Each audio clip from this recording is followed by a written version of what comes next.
प्यारे बच्चों, सुप्रभात। आज की कक्षा में हम लोग पिछली कक्षा के अंतर्गत हम लोगों ने जो वाक्य के विषय में पढ़ा था, जो अध्ययन हम लोगों ने किया था, उसी से संबंधित जो कुछ प्रश्नोत्तर बनते हैं, उसी का अध्ययन आज हम लोग करेंगे। तो इस प्रकार से वाक्य से संबंधित जो पहला प्रश्न कुछ इस प्रकार से है। प्रश्न संख्या 1, वाक्य किसे कहते हैं, उदाहरण सहित लिखें। उत्तर कुछ इस प्रकार है। पदों यानी शब्दों का ऐसा समूह जिसका अर्थ व अभिप्राय स्पष्ट हो, उसे वाक्य कहते हैं। पदों, यहाँ कोष्टक में शब्दों दिया गया है और हमने इसकी चर्चा भी की थी आप लोगों से कि पद और शब्द दोनों बराबर होता है, लेकिन व्याकरणीय दृष्टिकोण से ऐसे शब्द जिसका प्रयोग वाक्य में किया जाता है वह शब्द पद कहलाता है, और जो स्वतंत्र रूप से है वह शब्द कहलाता है। हम दूसरे अर्थों में कह सकते हैं कि शब्दों के सार्थक मेल को वाक्य कहते हैं या शब्दों के सार्थक समूह को वाक्य कहते हैं। यह भी स्पष्ट है कि अर्थ व अभिप्राय स्पष्ट होना चाहिए। ऐसा समूह, पदों का ऐसा समूह है ना, कि जिसका अर्थ व अभिप्राय स्पष्ट हो, है ना, उसे ही वाक्य कहते हैं। यानी यदि अर्थ स्पष्ट नहीं होता है या कहने का अर्थ या उद्देश्य स्पष्ट नहीं होता है तो वह वाक्य नहीं कहलाएगा। उदाहरण के लिए, गाय घास खाती है, सोहन स्कूल जाता है। पहले वाक्य में गाय घास खाती है, इसमें यह स्पष्ट हो रहा है कि गाय ना घास खाने का काम करती है। उसी प्रकार से दूसरे वाक्य में सोहन के विषय में यह बदलाया जा रहा है कि सोहन विद्यालय जाता है। ये सब वाक्य के कुछ उदाहरण हैं। अब प्रश्न संख्या 2,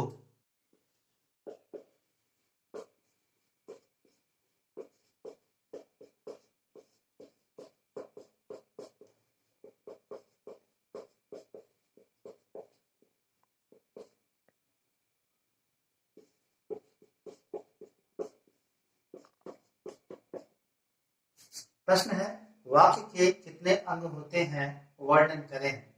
उत्तर कुछ इस प्रकार है। वाक्य के 2 अंग होते हैं। नंबर 1 उद्देश्य और नंबर 2 विधेय।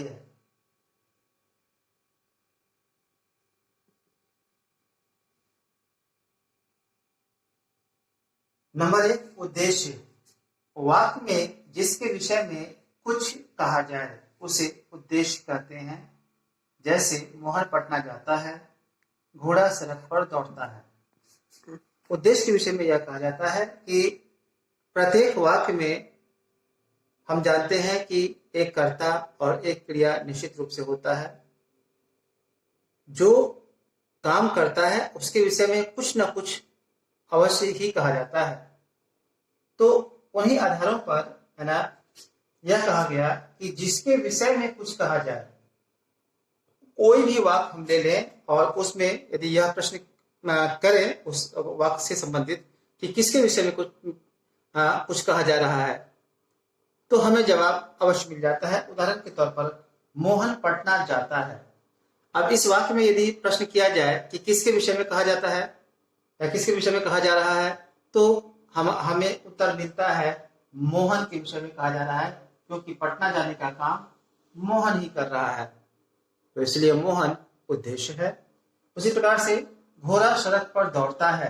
अब इस वाक्य में भी यदि प्रश्न किया जाए कि किसके विषय में चर्चा की जा रही है या किसके विषय में कुछ कहा जा रहा है, तो स्पष्ट होता है कि घोड़ा के विषय में कहा जा रहा है कि घोड़ा सड़क पर दौड़ता है। तो इन्हीं आधारों पर मोहन, इस वाक्य में मोहन और दूसरे वाक्य में जो है घोड़ा, ये दोनों उद्देश्य है, क्योंकि दोनों के विषय में जो है वाक्य में कहा जा रहा है। अब हम लोग विधेय के विषय में देखेंगे। इसका दूसरा अंग है विधेय।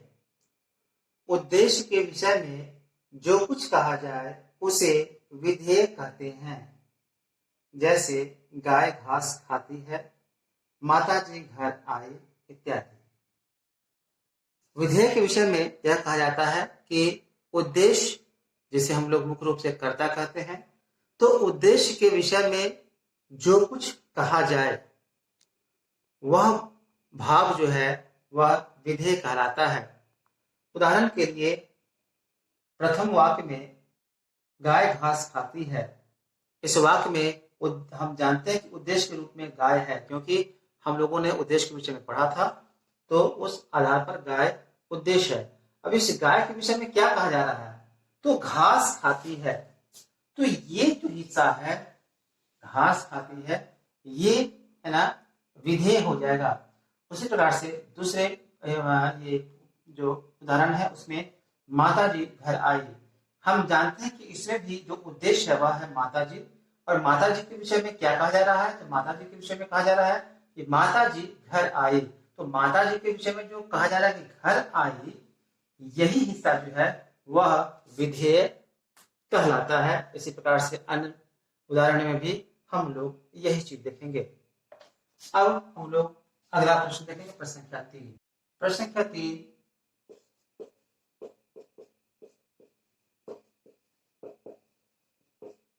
रचना के आधार पर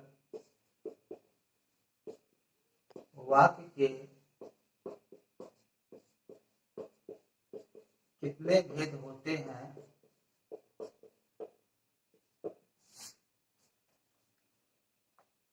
वर्णन करें।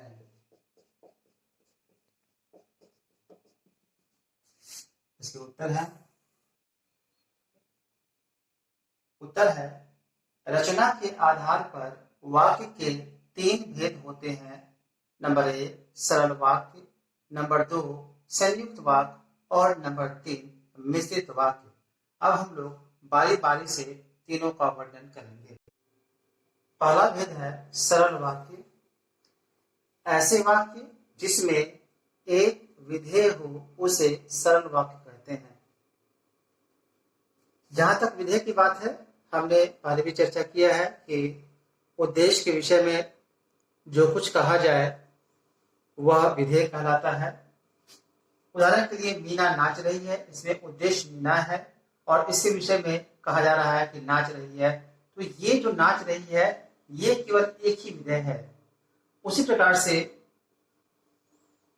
दूसरे उदाहरण में माँ ने खाना बनाया, माँ उद्देश्य है और इनका जो विधेय है इसके विषय में है कि खाना बनाया, तो ये खाना बनाना जो है वह भी एक ही विधेय है। तो इस प्रकार से ऐसे वाक्य जिसमें केवल एक विधेय होता है उसे ही सरल वाक्य हम लोग कहते हैं। ठीक उसी प्रकार से दूसरा है संयुक्त वाक्य। जिन वाक्यों में 2 या 2 से अधिक सरल वाक्यों को समुच्चय बोधक द्वारा जोड़ा जाए उसे संयुक्त वाक्य कहते हैं। जैसे माताजी घर आई और खाना बनाई। संयुक्त वाक्य के विषय में कहा जाता है कि ऐसे वाक्य जिनमें 2 या 2 से अधिक सरल वाक्य होता है और उन वाक्यों को आपस में जोड़ने का जो काम है वह समुच्चय बोधक जो अव्यय है उसका होता है, उसे ही है ना हम लोग संयुक्त वाक्य कहते हैं। उदाहरण के लिए माता जी घर आई और खाना बनाई। इस वाक्य में प्रथम सरल वाक्य जो है वह है माता जी आई और दूसरा सरल वाक्य जो है वह है खाना बनाए। खाना बनाए इसका मतलब है कर्ता के रूप में माता जी ही हैं। खाना किसने बनाया, ये फिर एक दूसरा खंड हो जाता है कि जब 2 सरल वाक्यों को जब हम लोग आपस में जोड़ते हैं तो क्या होता है। तो यहाँ थोड़ा सा हम चर्चा कर ही दें कि जब 2 सरल वाक्यों को आपस में जोड़ा जाता है और यदि दोनों वाक्यों का कर्ता एक ही हो यानी समान हो, तब प्रथम जो कर्ता है प्रथम वाक्य का कर्ता जो है वह वाक्य में रह जाता है, लेकिन दूसरा वाक्य जो है उसका कर्ता जो है वह गौण हो जाता है ना। तो और जो है संयुक्त जो अव्यय जो है उससे वह वाक्य जुड़ जाता है। जैसे माता जी घर आई और खाना बनाई, इसका 2 वाक्य है माता जी घर आई, माता जी खाना बनाई। तो इसमें भी माता जी और इस वाक्य में भी माता जी है, इसलिए इस वाक्य का जो माता जी जो है वह गौण हो गया व्याकरण के नियम के अनुसार। और इस प्रकार से ये और जो है ये है समुच्चयबोधक अव्यय है, और यही शब्द जो है दोनों वाक्यों को आपस में जोड़ने का काम कर रहा है, इसलिए यहाँ का कर्ता जो है वह गौण हो गया। इस प्रकार से ये जो शब्द है जोड़ करके माता जी घर आई और खाना बनाई, ये एक संयुक्त वाक्य हो गया, बन गया। इसी प्रकार से अब हम लोग तीसरा जो इसका भेद है वह देखेंगे। इसका तीसरा भेद है मिश्रित वाक्य। वह वाक्य जिसमें एक मुख्य उपवाक्य हो और अन्य आश्रित उपवाक्य हो, जिन्हें योजक चिन्हों द्वारा जोड़ा जाए, उसे मिश्रित वाक्य कहते हैं। उदाहरण के लिए, अध्यापिका ने पूछा कि तुम्हारी पुस्तक कहाँ है। अमित ने बताया कि उसे दाखिला मिल गया। मिश्रित वाक्य ऐसे वाक्यों को कहते हैं जिसमें एक जो भाग जो है वाक्य का एक भाग मुख्य उपवाक्य के रूप में होता है और दूसरा जो है अन्य वह आश्रित उपवाक्य होता है। यानी मुख्य उपवाक्य का जो उद्देश्य है उसी शर्त पर पूरा हो सकता है जब आश्रित उपवाक्य का उद्देश्य या अर्थ पूरा हो। यानी आश्रित जो उपवाक्य है यदि वह जो है सो पूरा नहीं होगा तो मुख्य जो उपवाक्य है उसका भी उद्देश्य पूरा नहीं होगा। ऐसा ही जो है आश्रित वाक्य में, ये मिश्रित वाक्य में देखने को मिलता है। जैसे कि अध्यापिका ने पूछा कि तुम्हारी पुस्तक कहाँ है। अब यहाँ पर दो खंड है। पहला है मुख्य उपवाक्य, अध्यापिका ने पूछा। अब यदि किसी से भी यदि यह कहा जाए कि अध्यापिका ने पूछा, तो सामने वाले के मन में एक प्रश्न जरूर उठता है, क्या पूछा।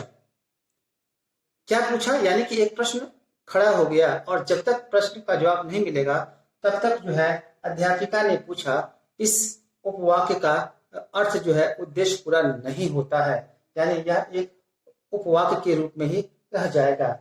और जब इसके आगे कि क्या पूछा, क्योंकि पूछने के लिए बहुत सारा जो है सो तथ्य है, तो मान लेते हैं कि जो भी तथ्य है बनता है उसे भी लिख दिया जाए तो उसका जो उद्देश्य पूरा हो जाता है कि तुम्हारी पुस्तक कहाँ है ना। तो स्पष्ट हो गया कि अध्यापिका ने यही पूछा कि तुम्हारी पुस्तक कहाँ है। अध्यापिका ने यह नहीं पूछा कल तुम कहाँ गए थे। अध्यापिका ने यह नहीं पूछा कि तुमने गृह कार्य है वह बनाया कि नहीं बनाया। ये सब में जो चीज यहाँ पर लिख दिया वही जो है सो जो है आश्रित उपवाक्य के रूप में जो है आ जाता है। दूसरा है अमित ने बताया। अब यह कहा जाए कि अमित ने बताया तो प्रश्न फिर से ये बनता है कि अमित ने क्या बताया। तो जब तक दूसरा जो उसका उपवाक्य जो है वह नहीं बताया जाएगा, दूसरा खंड नहीं बताया जाएगा, तब तक यह वाक्य पूरा नहीं होता है। तो दूसरा खंड में बताया जा रहा है कि उसे दाखिला मिल गया। तो अब स्पष्ट हो गया कि अमित जो है वह यह बता रहा है कि उसे दाखिला मिल गया। अब इस प्रकार से ये जो आश्रित उपवाक्य जो है इसके मिलने से जो मुख्य उपवाक्य जो था है ना वह पूर्ण हो गया और एक पूर्ण जो है मिश्रित वाक्य बन गया। तो इसी प्रकार के उदाहरण जो है वह जो है सो इसमें देखने को मिलता है, जिसमें योजक चिन्ह जो है यहाँ की शाब्दिक चिन्ह के रूप में प्रयोग किया गया है। अब हम लोग इसका जो अगला प्रश्न जो बनता है वो हम लोग अगले वीडियो में देखेंगे।